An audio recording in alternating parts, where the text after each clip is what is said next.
ثم جعلناك على شريعة من الأمر فاتبعها ولا تتبع أهواء الذين لا يعلمون.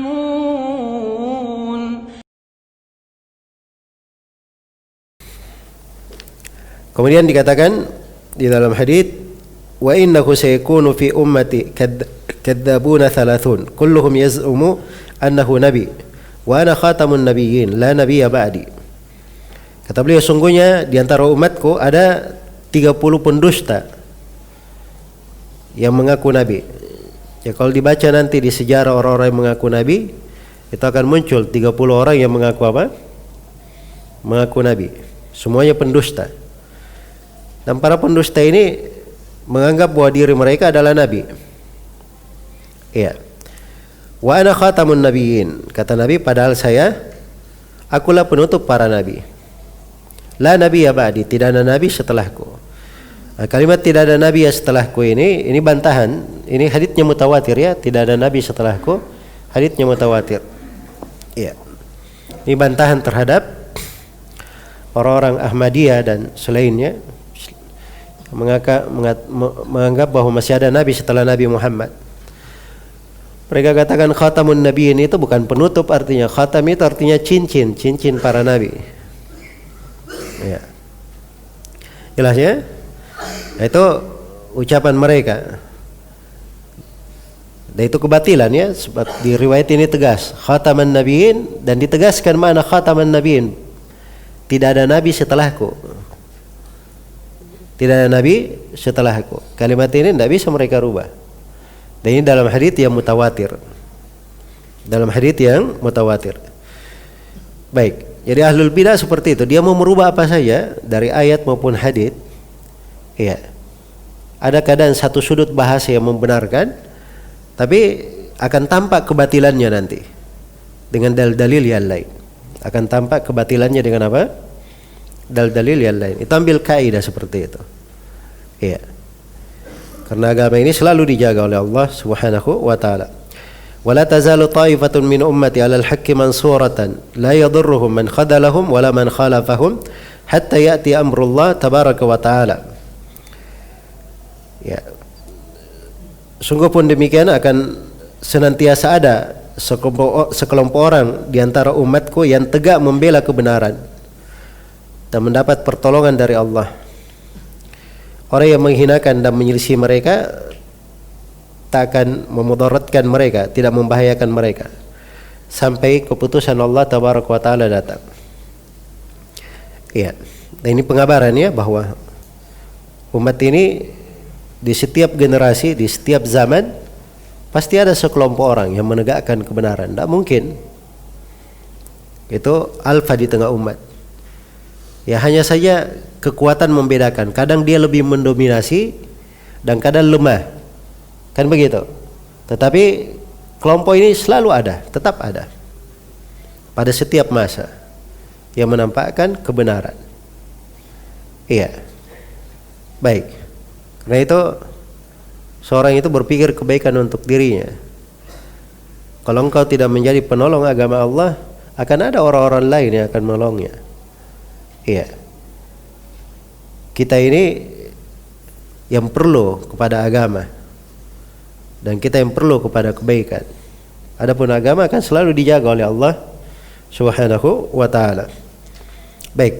Sisi pendalilan penulis dari hadits ini saya pikir jelas ya. Ada dua kalimat di sini terkait dengan masalah akan ada di tengah umat ini yang ikut kepada kaum musyrikin. Ya, ikut kepada kaum musyrikin itu satu, dan yang kedua akan ada sekelompok dari umat ini yang menyembah berhala. Maka ini tegas sekali dari Nabi sallallahu alaihi wasallam menunjukkan bahwa akan terjadi kesyirikan di tengah umat ini. Hadits ini banyak pelajarannya dan faedah terkandung di dalamnya. Iya. Dan ini hadits dari hadits yang agung, patut untuk direnungi. Banyak dikaji sebenarnya hadits ini. Di dalam hadits ini terdapat bahwa kesyirikan akan terjadi di tengah umat ini. Nah, hadits ini bantahan terhadap orang-orang yang menafikan kesyirikan terjadi di tengah umat atau menyepelekan hal itu. Iya. Kemudian yang kedua, terdapat di dalam hadis tanda dari tanda kenabian Nabi Muhammad sallallahu alaihi wasallam, di mana beliau mengabarkan berita-berita, ya, dan apa yang beliau kabarkan ini kebanyakannya telah terlihat dan terdapat di dalam hadis bagaimana kasih sayang Nabi sallallahu alaihi wasallam. Beliau doakan umatnya jangan sampai tertimpa paceklik umum, jangan sampai dibinasakan oleh musuh mereka. Ini kan menunjukkan kasih sayang beliau terhadap umat. Dan terdapat di dalam hadis peringatan akan bahaya berselisih, bahaya perselisihan. Karena kebinasan umat itu datangnya sebagian dari mereka membinasakan sebagian yang lain. Ini semuanya berasal dari perselisihan. Dan terdapat di dalam hadis ini juga bahaya dai-dai yang mengajak kepada kesesatan. Jadi dai itu bukan cuman mengajak kepada kebaikan. Ada dai-dai mengajak kepada neraka, waliyadzubillah. Dalam hadis riwayat Bukhari Muslim, Nabi bersabda, wa du'atun ila abwabi jahannam, dai-dai yang mengajak kepada pintu-pintu neraka. Man ajabahum qadhafuhum fiha, siapa yang menjawab seruan mereka, maka para dai ini akan melempar mereka ke dalam neraka. Iya. Jadi ada yang seperti itu. Nah, katanya kharajat tha'labu yawman bilibasil wa'idina. Suatu hari serigala itu keluar, dia memakai pakaian para penasihat. Jadi tidak ada gunanya dia keluar pakai jubah, pakai sorban, pakaian penasihat, ya mukanya tetap serigala. Ada ekornya, ada taringnya, jelas ya. Jadi orang yang berkedok dengan kedok agama, dia mengajak kepada kerusakan, kebatilan, akan terlihat, Baik, dai-dai yang mengajak kepada api neraka. Kalau bahasa dalam hadis di sini, al-aimal mudillin, para panutan yang menyesatkan. Para panutan yang apa? Yang menyesatkan. Ya. Dan terdapat bahwa Nabi Muhammad adalah penutup para nabi dan para rasul. Terdapat di dalam hadis juga kabar gembira bahwa kebenaran itu tidak akan hilang sama sekali. Tidak akan hilang secara keseluruhan. Nah, akan selalu ada dari umat ini yang tampil menampakkan kebenaran. Ya. Dan terdapat bahwa ahlul haq itu dia jangan tertipu dengan banyaknya manusia yang menyimpang, sedikitnya pengikut. Itu bukan ukuran. Kebenaran itu diukur dengan apa? Berada di atas perintah Allah, berada di atas agama Allah Subhanahu wa taala. Dan terdapat di sini peringatannya tentang akan adanya nanti para pendusta yang mengaku nabi. Baik, di dalam bab ini penulis rahimahullahu taala menyebutkan 14 pembahasan. Kata beliau, fihi masail, terdapat di dalamnya beberapa masail. Yang pertama, al-ula tafsiru ayatin nisa. Tafsir ayat surah An-Nisa. Iya. Apa tafsir ayat surah An-Nisa yang dimaksud? Ayat yang disebutkan di awal bab tadi. Ayat alam tara ilal ladzina utu nasiban minal kitabi. Iya. Telah kita baca ya dari tafsir ayat ini, yang sisi pendalilannya dari ayat bahwa ahlul kitab melakukan hal tersebut. Di antara mereka ada yang beriman kepada jibit dan tagut. Iya. Maka di tengah umat ini juga akan ada yang mengerjakan seperti itu. Kemudian yang kedua kata beliau, tafsiru ayatil Maidah. Ini dalil yang kedua yang disebut oleh penulis. Sisi pendalilannya sama dengan ayat sebelumnya. Ats-tsalitsatu tafsiru ayatil kahfi, penafsiran ayat surah al-kahfi, ini juga sama. Ar-rabi'atu wa hiya min ahammiha. Dan yang keempat, ya permasalahan yang paling pentingnya, di antara yang paling pentingnya, ma ma'nal imani bil jibri bil jibti wat taghut fi hadzal mawdi' hal huwa i'tiqadu qalbin am huwa muwafaqatu ashabiha ma bughdiha wa ma'rifati butlaniha. Pengertian tentang keimanan kepada jibt dan taghut pada pembahasan ini di tempat ini. Apakah sebatas keyakinan di hati atau mengikuti para pengikut jibt dan taghut sekalipun dengan kebencian terhadap keduanya dan dia mengetahui kebatilannya. Maksudnya di sini penulis ingin mengangkat pembahasan ini tentang masalah membenarkan jibt dan taghut, mengimaninya. Apakah maksudnya mengimani jibt dan taghut keyakinan hati, dia mengimani jibt dan taghut, ataukah maksudnya ya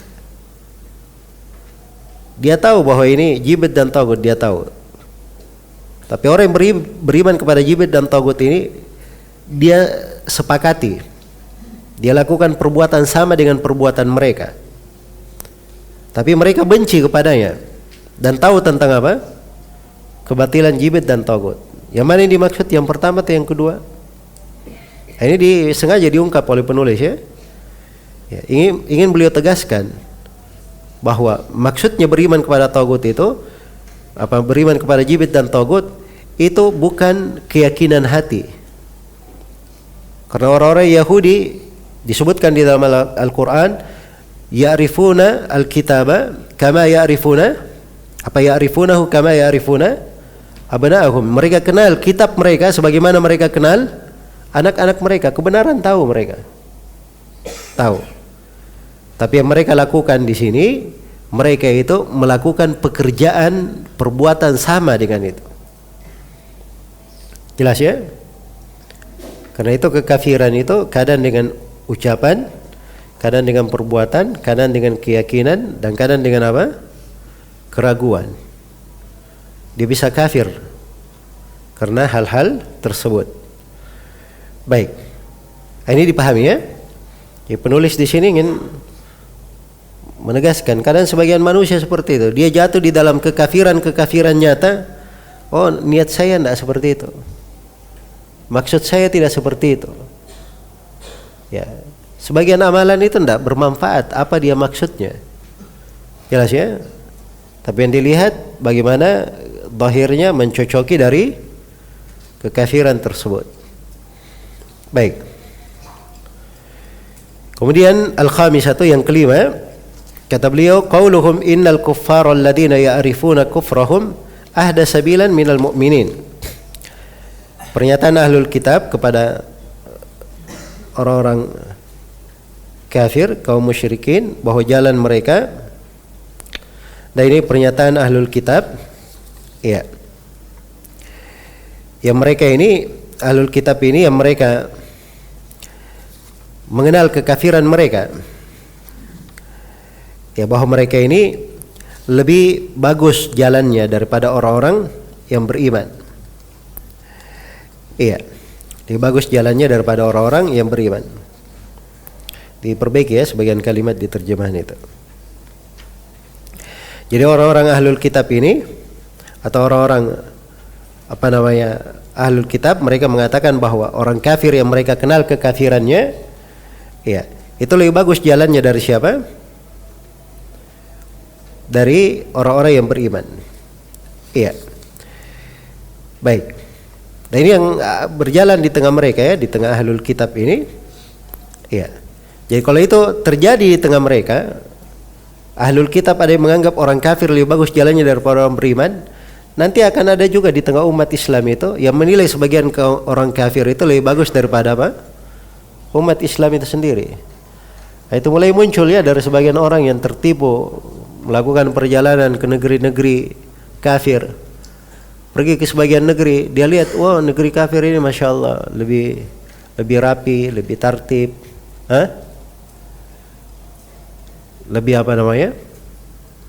lebih lebih teratur.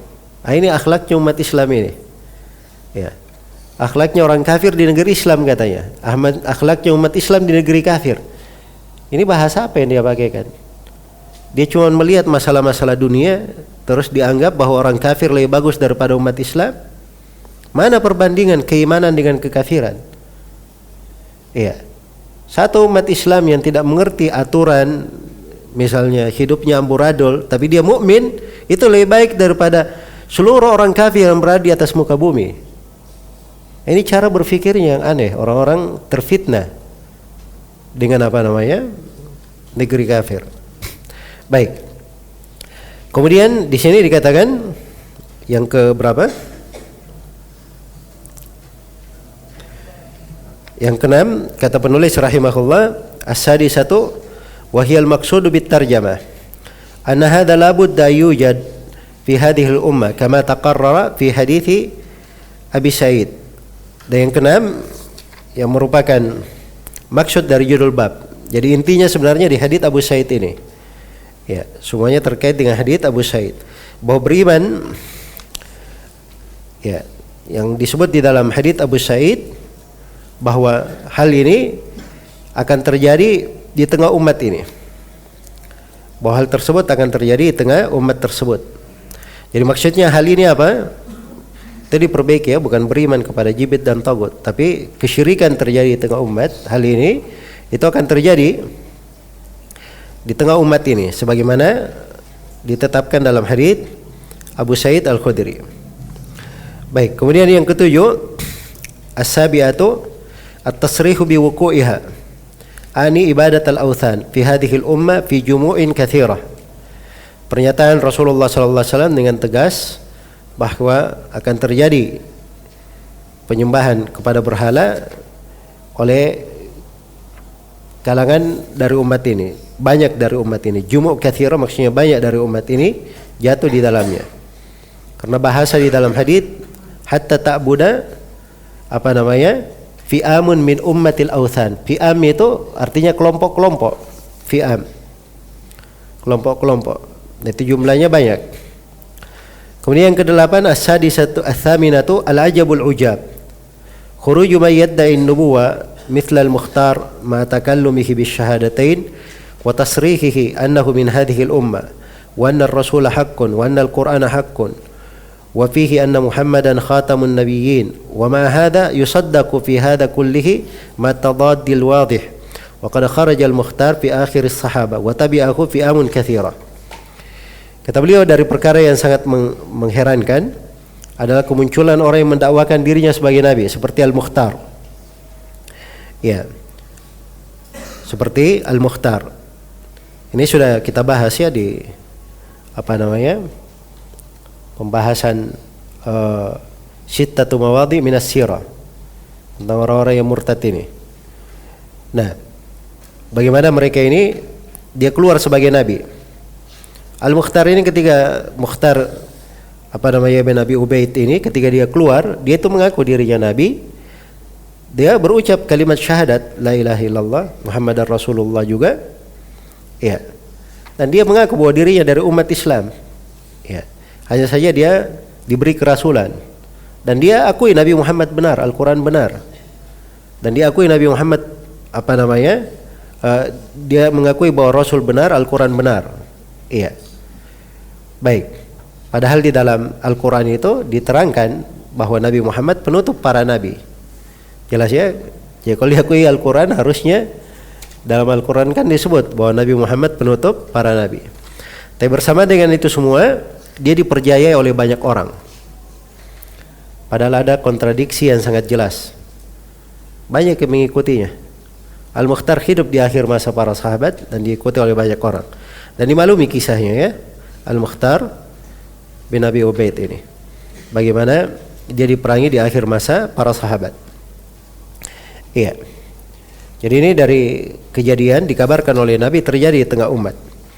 Kemudian berikutnya, at-tasi'atu al-bisyara bi anna al-haqqa la yazulu bil kulliyah kama zala fi ma madha bal la tazalu alaihi ta'ifa. Yang kesembilan, Rasulullah sallallahu alaihi wasallam menyampaikan kabar gembira bahwa kebenaran ya, agama Allah ini tidak akan lenyap sama sekali sebagaimana yang terjadi di masa lalu. Kalau di masa umat sebelum umat Islam, kadang ya ada masa fatrah, semuanya tertutup dengan kekafiran. Tapi di umat ini tidak. Kebenaran itu pada setiap generasinya akan tetap ada. Akan tetap ada. Iya. Baik. Tetapi masih akan selalu ada kelompok yang berpegang teguh dan membela kebenaran di tengah umat ini. Baik, al-asyirah yang ke-10, al-ayatul azimah annahum akillatihim la yadurruhum man khadalahum wala man khalafahum. Adalah bukti konkret yang besar. Ya, bahwa walaupun berjumlah sedikit, mereka tidak tergoyahkan oleh orang-orang yang menyelisihi, orang-orang yang menggembosi mereka dan orang-orang yang menyelisih mereka. Ini ahlul haq dari masa ke masa. Walaupun jumlahnya sedikit, tapi subhanallah manusia yang paling kuat. Tidak digoyahkan, tidak dibahayakan oleh orang yang menyelisihi mereka. Iya. Al-hadiyata asyarah yang ke-11, anna dzalika ila asyratis saah. Kondisi itu akan berlanjut sampai hari kiamat. Jadi hal ini akan terus terjadi hingga hari kiamat. Ya, di hari kiamat itu diterangkan nanti Allah mengirim angin lalu mencabut nyawa mereka, orang-orang yang menampakkan kebenaran ini. Akhirnya tidak tersisa di atas muka bumi kecuali manusia yang terjeleknya. Dan di atas manusia yang terjelek ini terjadilah hari kiamat tersebut. Nasallallahu alaihi wasallam. Kemudian yang ke-12, ats-tsaniyata asyarah ma fihi minal ayatil azimah. Beberapa bukti besar akan tanda kenabian Nabi sallallahu alaihi wasallam terkandung di dalam hadits ini. Iya. Yang diperlihatkannya di dalam hadits Tsauban. Apa itu? Minha ikhbaruhu bi anna Allah zawalahul masyariq wal magharib. Pertama, pemberitahuan beliau bahwa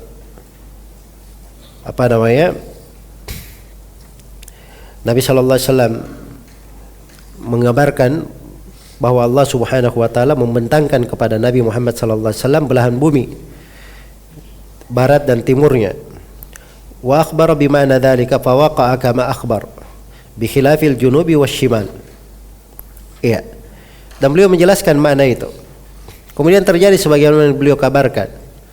Ya, yang beda halnya dengan belahan selatan dan utara. Jadi kalau kita lihat belahan selatan dan utara, itu banyak ya dari negeri-negeri kafir ya, belahan selatan dan utara. Tapi kalau belahan timur dan barat, ini kebanyakannya negeri Islam. Ya, sekarang mudah melihatnya, buka aja peta dunia itu.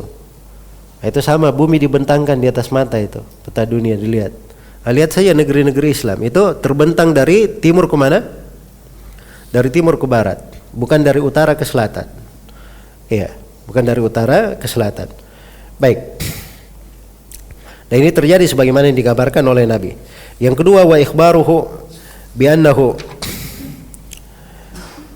u'tiyal kanzain. Yang kedua, diberitahu bahwa beliau akan diberi dua simpanan harta berharga. Apa itu? Maksudnya harta berharga? Emas dan perak. Emas punya siapa? Romawi, perak Persia. Yang ketiga, wa ikhbaruhu bi ijabati da'watihi li ummatihi fi ithnataini. Iya.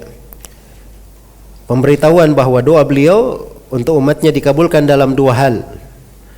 Wa ikhbaruhu bi annahu mana ats-tsalitsa. Dan beliau kabarkan bahwa hal yang ketiga tidak dikabulkan.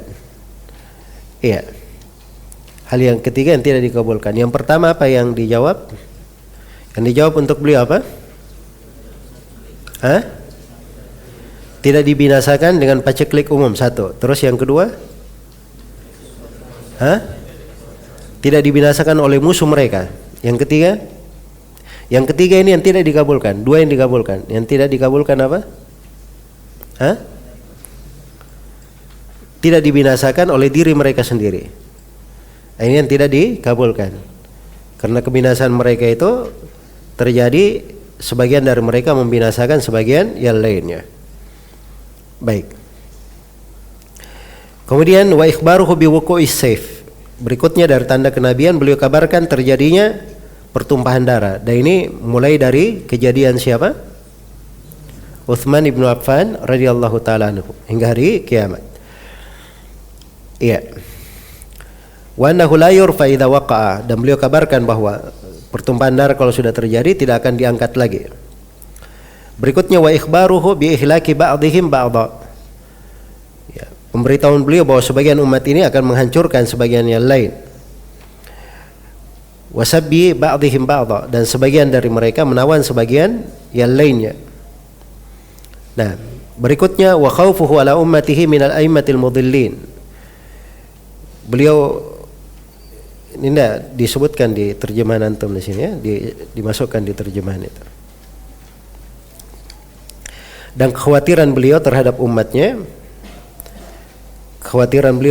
umatnya dari para panutan yang menyesatkan. Iya. Kemudian berikutnya wa ikhbaruhu bi dhuhuril mutanabbiina fi hadhil ummah. Pemberitahuan beliau akan muncul di tengah umat ini orang-orang yang mengklaim dirinya sebagai nabi. Jumlahnya ada berapa? Disebut ada 30. Berikutnya wa ikhbaruhu bi baqa'it ta'ifatil mansurah. Pemberitahuan beliau bahwa akan tetap ada kelompok orang dari umat ini yang tegak membela kebenaran dan mendapatkan pertolongan. Ya, wa kullu hadza waqa'a kama akhbar. Ma'anna kulla wahidatin minha min ab'adi ma yakuni fil uqul. Seluruh hal ini benar-benar telah terjadi sebagaimana yang telah diberitakan oleh Nabi. Padahal setiap dari apa yang beliau beritakan ini kadang itu di luar jauh dari jangkauan akal. Maksudnya ini mungkin dianggap mustahil terjadi atau dianggap hal yang jauh terjadinya, tapi terjadi sebagaimana yang Nabi sallallahu alaihi wasallam kabarkan. Ats-tsalitsata asyarah, yang ke-13, hasruhul khaufa ala ummatihi minal aimmatil mudhillin. Ya, beliau membatasi takut beliau hanya kepada apa? Para panutan yang menyesatkan. Itu bahasanya, perhatikan ya. Innama, apa bahasa haditsnya tadi? Wa innama akhafu ala ummati ala aimmatal mudhillin. Sesungguhnya kekhawatiranku terhadap umatku hanyalah, kalimat hanyalah, ada innama di situ. Itu di garis bawah ya, kata innama. Ya, kalau di terjemahan kita bahasakan tiada lain. Itu maksudnya pembatasan. Ya, Nabi membatasi takutnya terhadap umatnya di sini. Menunjukkan ini masalah besar. Ya, hal yang harusnya betul-betul diperhatikan. Ya. Dan ini seperti yang saya katakan tadi, mencakup para pemimpin, para ulama, para ahli ibadah yang menyelisih jalan yang lurus, keluar dari jalan yang lurus. Iya. Kemudian yang terakhir, ar-rabi'ata asyara at-tanbih ala ma'na ibadatil authan, peringatan. Iya, tentang makna penyembahan kepada berhala. Jadi mana penyembahan pada berhala di sini tampak ya di dalam hadits ada dua hal. Yang pertama, hatta yalhaqa hayyun min ummati bil musyrikin. Sampai ada satu kelompok dari umatku yang ikut kepada kaum musyrikin. Dia ikut. Yang kedua, wa hatta ta'budu fi amun min ummatil authan. Sampai ada satu kelompok dari umatku atau sampai ada kelompok-kelompok dari umatku yang menyembah berhala-berhala. Ya, maksudnya di sini ikut kepada kaum musyrikin, mereka murtad dari Islam, keluar dari keislaman dengan mengikuti kaum musyrikin tersebut. Ya, wallahu taala alam. Baik.